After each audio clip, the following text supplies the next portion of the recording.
அதுக்குள்ள இந்த காட்சியை பார்த்ததும் மேல தேவாளுக்கெல்லாம் தாங்கலையா இது என்ன சாரித்திரம், இது என்ன பிரபாவம், இது ராம காம்பீரியம் இப்படியா, ராமரோட குணத்தை பார்த்து ஆச்சரியப்படுறா.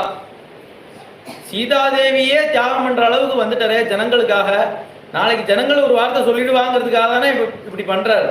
அப்ப எப்பேற்பட்ட குணம், எப்பேற்பட்ட வைபவம் இது அப்படின்னு தேவாள் பிரம்மாதிகள் உட்பட ஆச்சரியப்பட்டு அங்க வந்துட்டாலாம்.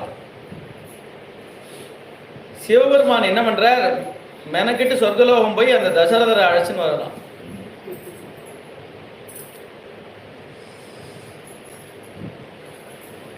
தசரதர் அவ்வளவு பேருக்கும் ஆசீர்வாதம் பண்ற,